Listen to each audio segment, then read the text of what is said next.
সনাতন ধর্মাবলম্বীদের সবচেয়ে বড় ধর্মীয় উৎসব দুর্গাপূজার বিজয়া দশমী আজ। প্রতিমা বিসর্জনের মধ্য দিয়ে শেষ হবে 5 দিনব্যাপী এই শারদ উৎসব। সকালে সারা দেশের মণ্ডপগুলোতে অনুষ্ঠিত হয় বিহিত পূজা, এরপর হবে দর্পণ ও বিসর্জন। মাঝে সিঁদুর খেলায় মেতে ওঠেন নারীরা। হিন্দু শাস্ত্র মতে দেবী দুর্গার মর্ত ছেড়ে কৈলাসে ফিরে যাবেন দোলায় চড়ে। শিমুল খানের রিপোর্ট। বিজয়া দশমীতে দেবী দুর্গা মর্ত ছেড়ে কৈলাসে স্বামীগৃহে ফিরে যাবেন। ভক্তদের মাঝে তাই বিদায়ের সুর।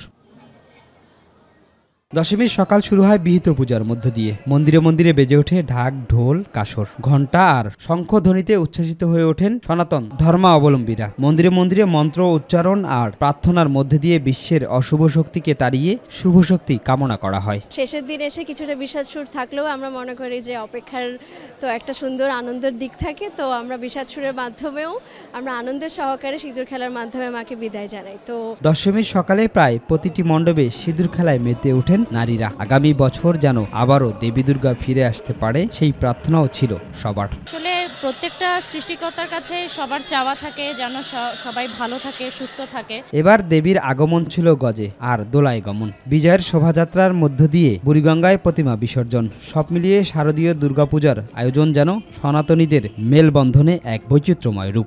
ধান ধুববার দিব্যি ফের এসো মা, ফিরে এসে ধন্য করো আমায়। বিসর্জনের মধ্য দিয়ে কৈলাসে স্বামী গৃহে ফিরবেন দেবী। 1 বছর পর ভক্তদের মাঝে পিতৃগৃহে ফিরবেন দেবী, এমনটি প্রত্যাশা হিন্দু ধর্মাবলম্বীদের। শিমুল খান, মাই টিভি, ঢাকা। দর্শক, এই মুহূর্তে ঢাকেশ্বরী মন্দিরে আছেন আমাদের সহকর্মী মিফতা গালিব, যুক্ত হচ্ছি তার সাথে। গালিব, প্রতিমা বিসর্জনের মধ্য দিয়ে শেষ হচ্ছে শারদীয় দুর্গোৎসব, তো সেখানকার প্রস্তুতি কেমন দেখছেন আমাদেরকে সে সম্পর্কে জানাবেন।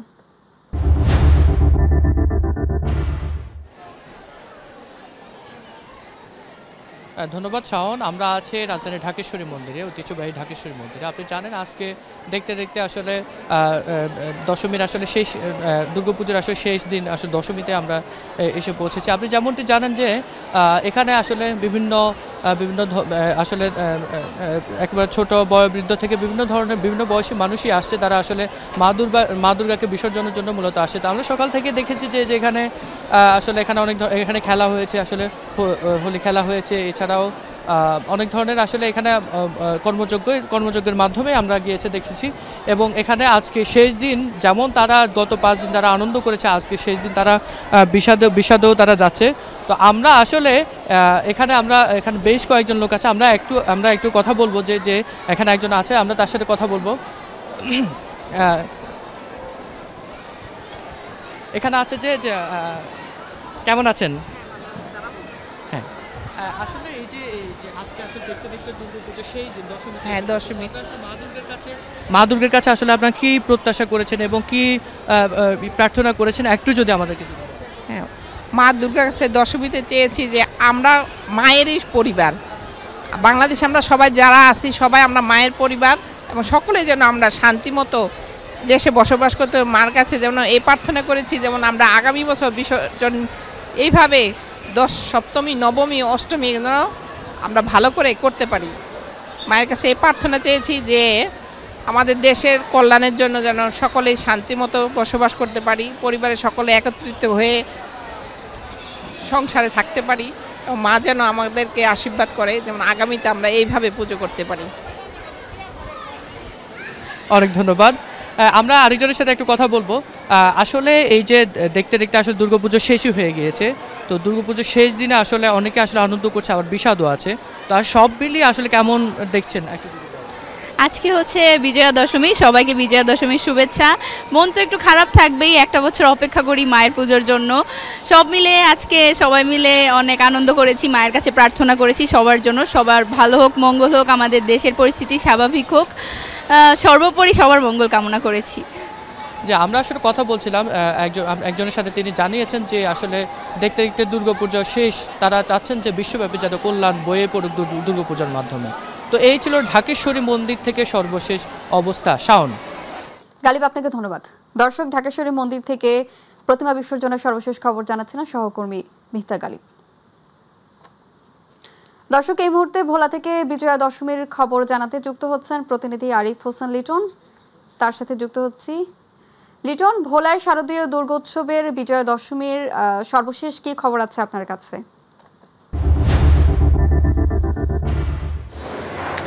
ধন্যবাদ। আপনি জানেন যে সনাতন ধর্মাবলম্বীদের সবচেয়ে যে বড় ধর্মীয় অনুষ্ঠান অর্থাৎ হলো শারদীয় দুর্গাপূজা। দুর্গাপূজার কিন্তু আজ বিজয়া দশমী চলছে।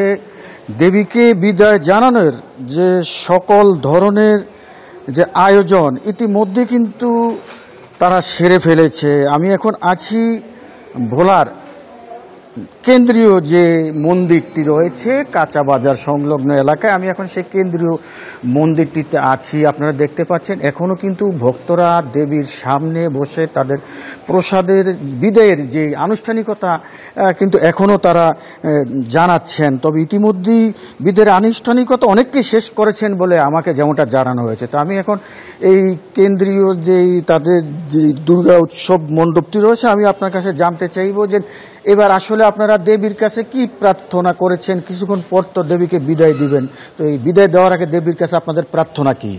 ধন্যবাদ। আসলে প্রতি বছরের মতো আমাদের এই আজকের এই আয়োজন আমরা 5 দিন অনুষ্ঠান করলাম। আমরা চাই বিশ্ব শান্তি হোক। আজকে যে দেশে দেশে জাতিতে জাতিতে সংঘাত বৈষম্য এইগুলি নিরসন হোক আমরা মায়ের কাছে প্রার্থনা করেছি। সবাই সুখ সমৃদ্ধি নিয়ে সুন্দরভাবে আরো একটি বছর পার করুক। যেমনটি বলছিলেন যে দেবীর কাছে আসলে এবার বিদায় লগ্নে তারা দেশের শান্তি চেয়েছেন, যাতে সকল ধর্মপ্রাণ মানুষ শান্তিতে থাকতে পারে, দেশের মঙ্গল কামনা কিন্তু তারা করছেন। তো এই ছিল ভোলা কেন্দ্রীয় দুর্গা উৎসব থেকে আমার সর্বশেষ খবর। লিটন, আপনাকে ধন্যবাদ। দর্শক, ভোলা থেকে বিজয়া দশমীর সর্বশেষ খবর জানাচ্ছিলেন প্রতিনিধি আরিফ হোসেন লিটন। চলে যাচ্ছে অন্যান্য সংবাদে। যুক্তরাষ্ট্রে 9 দিনের সফরে জাতিসংঘের 80তম সাধারণ পরিষদে যোগদান শেষে ঢাকায় ফিরলেন প্রধান উপদেষ্টা ডক্টর মোহাম্মদ ইউনূস। সকাল 9টায় এমিরেটস এয়ারলাইন্সের একটি বিমানে ঢাকার শাহজালাল আন্তর্জাতিক বিমানবন্দরে পৌঁছান তিনি। এর আগে বুধবার বাংলাদেশ সময় সকাল 9:10 নিউ ইয়র্ক ত্যাগ করেন প্রধান উপদেষ্টা। সে সময় জাতিসংঘে বাংলাদেশের স্থায়ী প্রতিনিধি সালাউদ্দিন নোমান চৌধুরী এবং যুক্তরাষ্ট্রে বাংলাদেশের রাষ্ট্রদূত Tarique Mohammad Ariful Islam John F Kennedy বিমানবন্দরে প্রধান উপদেষ্টাকে বিদায় জানান। প্রধান উপদেষ্টার সফর সঙ্গী হিসেবে ছিলেন দেশের শীর্ষ রাজনৈতিক দলের নেতারা।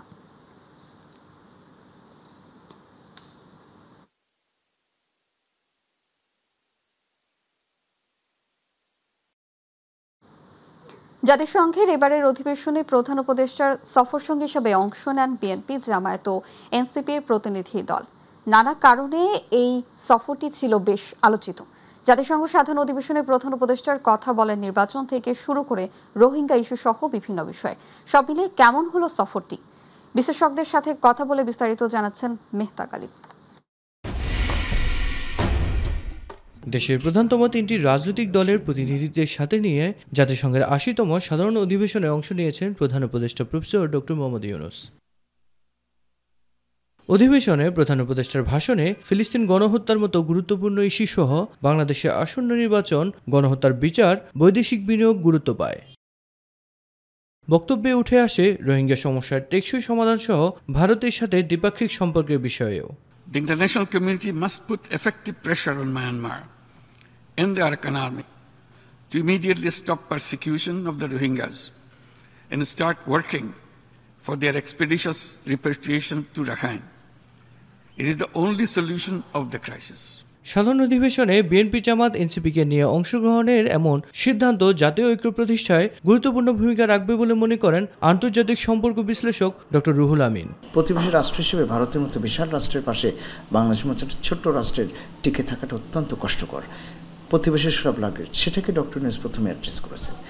এটা একটা অনেক বড় অর্জন। আমি আশা করি ভারতের রাষ্ট্রবিজ্ঞানী, সাধারণ জনগণ, ভারতের সরকার এবং তারপর রাজনৈতিক দলগুলো এটা সারমর্ম উপলব্ধি করবে এবং বাংলাদেশের সাথে তাদের সম্পর্কের নতুন একটা মেরুকরণ হবে। বৈদেশিক বাণিজ্য, ভারতের সাথে দ্বিপাক্ষিক সম্পর্ক, রোহিঙ্গা ইস্যুতে টেকসই সমাধানে এই সফর গুরুত্বপূর্ণ ভূমিকা রাখবে বলে মনে করেন বিশ্লেষকরা। আমরা প্রায় 96 মিলিয়ন নতুন করে সহায়তা পেয়েছি ইউএসএ এবং ইউকের কাছ থেকে। এটা হয়তো জাতিসংঘে তার ভাষণের ফলে এটা সম্ভব হয়েছে। মিয়ানমারকে এটা সলিউশন করতে হবে এবং সেইটার দায় কিন্তু সুপার পাওয়ারগুলোকেই নিতে হবে, তাদেরকে এগিয়ে আসতে হবে। তাদের এখানে চায়নার একটা বিগ রোল আছে, চায়নার সাথে আমরা মিয়ানমারের সম্পর্কের কথা জানি, এখানে ইন্ডিয়ার একটা রোল আছে, রাশিয়ার রোল আছে, ইউএসের রোল আছে। এই সুপার পাওয়ারগুলো যদি তাদের নিজস্ব নীতি নৈতিকতা জায়গা থেকে এগিয়ে আসে এবং এই পৃথিবীকে এগুলোকে আমরা বলি বিস্ফোরা, এগুলা থেকে যদি মুক্ত করতে চায় তারাই এটা করতে পারে। এবারে জাতিসংঘের অধিবেশনের পরবর্তী বাংলাদেশের জন্য ইতিবাচক ফল বয়ে আনবে বলে মনে করেন সংশ্লিষ্টরা। মিফতা গালিব, মাই টিভি, ঢাকা। বিএনপির ভারপ্রাপ্ত চেয়ারম্যান তারেক রহমানের নেতৃত্বে ফেব্রুয়ারির জাতীয় সংসদ নির্বাচনে অংশ নেবে বিএনপি। প্রধান উপদেষ্টার সফর সঙ্গী হিসেবে যুক্তরাষ্ট্র সফর শেষে ঢাকায় ফিরে এমনটা জানিয়েছেন তারেক রহমানের পররাষ্ট্র বিষয়ক উপদেষ্টা হুমায়ুন কবির। অন্যদিকে জাতীয় প্রেস ক্লাবে বিএনপির চেয়ারপারসনের উপদেষ্টা জয়নুল আবদিন ফারুক বলেন, ফ্যাসিবাদ বিরোধী ঐক্য যারা বিনষ্ট করতে চায় তাদের বিরুদ্ধে রুখে দাঁড়াতে হবে। ইলিয়াস মাতবরের প্রতিবেদনে। জাতীয় প্রেস ক্লাবে ঢাকাস্থ সেনবাগ ফোরামের আয়োজনের সমসাময়িক বিষয় নিয়ে এই আলোচনা সভা। সবাই পাহাড়ে অশান্তি সৃষ্টির অপকারীদের খুঁজে বের করার আহ্বান জানিয়ে বিএনপি চেয়ারপারসনের উপদেষ্টা জয়নুল আবদিন ফারুক বলেন, দেশ অস্থিতিশীল করতে আওয়ামী লীগ ও ভারত চেষ্টা করে যাচ্ছে। কেউ কেউ বলা শুরু করেছে আওয়ামী লীগ তো নিষিদ্ধ, নির্বাচন কি করতে পারবে? তাতেও সরকারের আইন মন্ত্রী স্পষ্ট বলে দিয়েছে তারা নির্বাচন করতে পারবে। এইসব বিষয়গুলো নিয়ে একটা খোলাটে পরিবেশ সৃষ্টি করা হচ্ছে যে পাহাড়ি অঞ্চলে অশান্তি কারা সৃষ্টি হচ্ছে, এটা খুঁজে বের করতে হবে। এদিকে প্রধান উপদেষ্টার সফর সঙ্গী হিসেবে যুক্তরাষ্ট্র সফর শেষে ঢাকায় ফিরে সাংবাদিকদের সঙ্গে কথা বলেন তারেক রহমানের পররাষ্ট্র বিষয়ক উপদেষ্টা হুমায়ুন কবির। ইন্টারিম সরকার যথেষ্ট আন্তরিক আছে, মানে এটা টাইমেই হওয়ার জন্য এখানে বিরোধী দল হিসেবে আমাদেরও সমর্থন আছে, তো ইনশাআল্লাহ টাইমেই হবে, ফেব্রুয়ারিতেই হবে নির্বাচন। আওয়ামী লীগ টেররিস্টদেরকে আবার স্পষ্টভাবে তুলে ধরে যে এদেরকে কিসের জন্য সাময়িক মানে এদের কার্যক্রম বাংলাদেশে সাসপেন্ড করা হয়েছে, নিষিদ্ধ করা হচ্ছে, এই এভিডেন্সগুলো আবার এই সিদ্ধান্তকে প্রমাণ করে যে এই সিদ্ধান্ত সঠিক সিদ্ধান্ত। হুমায়ুন কবির বলেন, ঘোষিত সময়েই অনুষ্ঠিত হবে নির্বাচন, ভোট হওয়া নিয়ে কোনো শঙ্কা নেই বিএনপির। প্রোটোকলের দায়িত্ব ছিল। ইলিয়াস মাতবর, মাই টিভি, ঢাকা। খাগড়াছড়িতে 144 ধারা ভঙ্গ, হামলা, ভাঙচুর ও হত্যার ঘটনায় সদর ও গুইমারা থানায় 3টি মামলা করেছে পুলিশ। সকালে বিষয়টি নিশ্চিত করেছেন পুলিশ সুপার আরিফিন জুয়েল। খাগড়াছড়ি সদর ও গুইমারায় গত শনিবার 144 ধারা জারি করা হয়। এর মধ্যে শনিবার খাগড়াছড়ি সদর এলাকায় 144 ধারা ভঙ্গ করে হামলা ভাঙচুর হয়। অন্যদিকে রোববার দুপুর গুইমারা থানায় এলাকায় 144 ধারা ভঙ্গ করে হামলা, অগ্নিসংযোগ ও 3 জন নিহত হয়। এ সময় ঘটনায় মামলা দায়ের করা হয়েছে।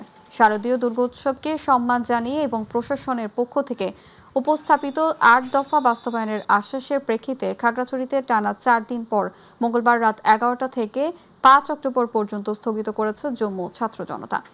অবরোধ স্থগিতের পর বুধবার থেকে দূরপাল্লার যানবাহন চলাচল শুরু হয়েছে। এতে স্বস্তি ফিরতে শুরু করেছে পাহাড়ি জেলা খাগড়াছড়িতে। তবে খাগড়াছড়ি সদর উপজেলা ও খাগড়াছড়ি পৌরসভা এবং গুইমারা উপজেলা 144 ধারা বলবৎ রয়েছে।